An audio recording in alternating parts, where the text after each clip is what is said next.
नमस्कार, मेरा नाम भवतोष फोगाट है और आपका हमारे YouTube channel physics by Bhavtosh Phogat में स्वागत है। तो स्टूडेंट्स की डिमांड को ध्यान में रखते हुए हम पहली बार केमिस्ट्री की वीडियो बनाने जा रहे हैं। तो वीडियो कैसी लगी आप कमेंट में ज़रूर लिखें और अपना रेस्पॉन्स हमें बताएं। ठीक है, आपके फीडबैक के आधार पर तय होगा कि हम आगे इसकी वीडियोस बनाएं या नहीं। तो अब शुरू करते हैं। चैप्टर है इसमें 9th में एटम्स एंड मॉलिक्यूल्स।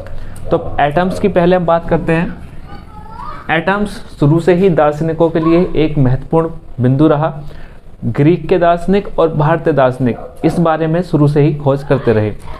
500 BC के आसपास हमारे एक भारतीय दार्शनिक रहे, उनका नाम था महर्षि कणाद।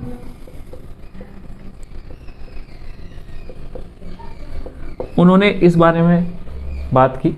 उन्होंने बताया अगर हमारे पास क्या है, कोई पदार्थ है, इसे हम कहते हैं, ठीक है, मैटर। इन्होंने बताया कि हमारे पास कोई मैटर है जिसे हिंदी में कहा जाता है पदार्थ। तो अगर हम इस मैटर के छोटे छोटे टुकड़े करना शुरू कर दें, यानी इसे स्मॉल पार्टिकल्स में, स्मॉलर पार्टिकल्स, छोटे छोटे पार्टिकल्स में अगर हम इसे तोड़ना शुरू कर दें या बांटना शुरू कर दें, यानी हमारे पास मैटर है और इस मैटर को हम छोटे छोटे पार्टिकल्स में डिवाइड करना शुरू कर दें और ये प्रोसेस हम जारी रखें लगातार, तो एक सबसे स्मॉलेस्ट पार्टिकल बन के आएगा, यानी सबसे छोटा। यानी हमारे पास क्या था, मैटर था, पूरा पदार्थ था, उसे हमने छोटे छोटे पार्टिकल्स में डिवाइड किया और डिवाइड होते होते एक ऐसी कंडीशन आ गई कि सबसे छोटा पार्टिकल हमारे पास रह गया जिसका डिवीज़न पॉसिबल नहीं था, यानी जिसे और ज़्यादा डिवाइड नहीं किया जा सकता था। इसे हम कहते हैं एटम। ये बताया महर्षि कणाद ने। यानी महर्षि कणाद ने क्या बताया कि हमारे पास एक मैटर है जिसे हम पदार्थ कहते हैं हिंदी में। इसके अगर हम छोटे छोटे पार्टिकल्स में डिवाइड करना शुरू कर दें तो एक स्थिति ऐसी आएगी कि उससे छोटा पार्टिकल करना पॉसिबल नहीं होगा, यानी ये सबसे छोटा पार्टिकल होगा। इसे ही उन्होंने नाम दिया एटम। अगले हमारे भारतीय दार्शनिक थे, उनका नाम था पकुधा कात्यायान। ठीक है, इन्होंने महर्षि कणाद ने जो मत दिया था उन्हें एक्सप्लेन किया और ब्रीफली। उन्होंने कहा वो जो पार्टिकल्स होते हैं, यानी जो हमने पदार्थ के छोटे छोटे पार्टिकल्स कर दिए सबसे ऐसी, तो जो पार्टिकल्स होते हैं वो कंबाइंड फॉर्म में पाए जाते हैं। इन्होंने कहा जो पार्टिकल्स होते हैं वो कंबाइंड फॉर्म में पाए जाते हैं और कंबाइंड फॉर्म में इसकी वजह से वो बहुत सारे फॉर्म्स ऑफ मैटर हमें प्रोवाइड करते हैं। यानी ये क्या प्रोवाइड करते हैं, वेरियस फॉर्म्स ऑफ मैटर। तो ये कहा पकुधा कात्यायान जी ने कि जो पार्टिकल्स थे, जो महर्षि कणाद ने बताया कि हमारे पास एक मैटर है, उसके हम छोटे छोटे पार्टिकल्स में अगर डिवाइड कर दें तो वो जो पार्टिकल्स हैं, ठीक है, वो किस में, वेरियस कंबाइंड फॉर्म में पाए जाते हैं और ये अलग अलग मैटर के फॉर्म बनाते हैं।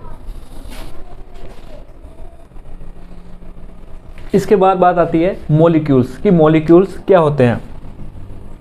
तो मॉलिक्यूल्स होते हैं जब दो या दो से ज़्यादा एटम्स आपस में केमिकली बॉन्डेड हो जाते हैं, यानी अट्रैक्टिव फोर्सेस के द्वारा वो मजबूती से आपस में जुड़ जाते हैं, उसे हम कहते हैं मॉलिक्यूल्स। एग्जाम्पल जैसे ऑक्सीजन, ये यहाँ पे क्या है, ये दो एटम हैं ऑक्सीजन के और ये क्या होते हैं, आपस में जुड़ जाते हैं। ये पहला एटम ऑक्सीजन का, ये दूसरा एटम, तो दोनों एटम्स आपस में मिलके क्या बनाते हैं, केमिकली बॉन्डेड अट्रैक्टिव फोर्स के द्वारा मिलके बनाते हैं O2। तो O2 क्या हो गया, एक मॉलिक्यूल। इसी तरह ये सेम एलिमेंट्स थे, अलग अलग भी हो सकते हैं। जैसे एक हाइड्रोजन लिया, ये दूसरा हाइड्रोजन और तीसरा हमारा ऑक्सीजन।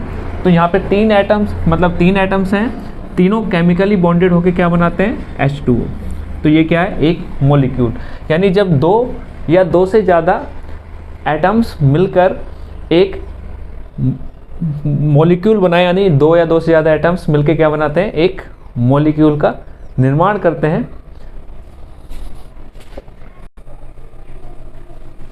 अब आते हैं हमारे लॉज ऑफ केमिकल कॉम्बिनेशंस। तो ये दो लॉज हैं, इसमें पहला आता है law of conservation of mass, यानी दो नियम हैं। पहला law of conservation of mass. तो कंजर्वेशन ऑफ मास ये क्या कहता है, अगर हमारे पास कोई भी केमिकल रिएक्शन है, मतलब कोई भी अगर केमिकल रिएक्शन होती है, तो उस केमिकल रिएक्शन में जो मास है, यानी हमारे क्या होते हैं केमिकल रिएक्शन, रिएक्टेंट होते हैं जिनके बीच रिएक्शन होती है, और फिर हमें क्या मिलता है, प्रोडक्ट, जो नेट आउटपुट मिलता है। तो ये कहता है कि रिएक्टेंट्स का मास और जो प्रोडक्ट्स का मास है वो आपस में बराबर होंगे। ये law of conservation of mass है। इसका दूसरा स्टेटमेंट है कि मास ना तो क्रिएट होता है और ना ही डिस्ट्रॉय होता है, ठीक है, ये हमेशा कैसा रहता है, कांस्टेंट रहता है। मतलब किसी भी केमिकल रिएक्शन में जो रिएक्टेंट का मास है वो प्रोडक्ट के मास के बराबर होता है।